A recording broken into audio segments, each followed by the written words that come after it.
Hello everyone and welcome back to another video from Crazy Gamer. In this video, I'm going to show you how to play the Ludo King game with your friends. So let's get started right away. First of all, open up the Ludo King game on your device. And once you open it up, if you haven't logged into your account already, proceed forward with logging in using your Google account or your Facebook. Once you are logged in and taken into the homepage, you will see the various different game modes that you can enjoy.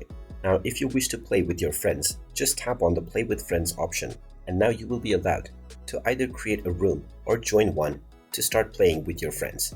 You can choose your style of board as well as your color by tapping on the respective icons.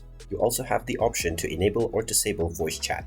In order to create your lobby, from the Create menu, tap on the Next button and you can choose from your game type. After selecting one, click on the Create Room button and this will create your room.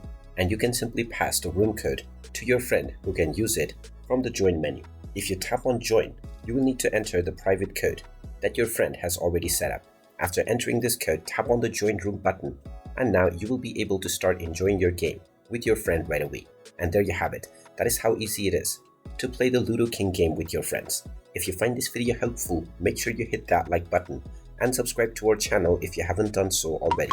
Also ring that notification bell to never miss another update from us. Thank you for watching and I will see you again in the next video.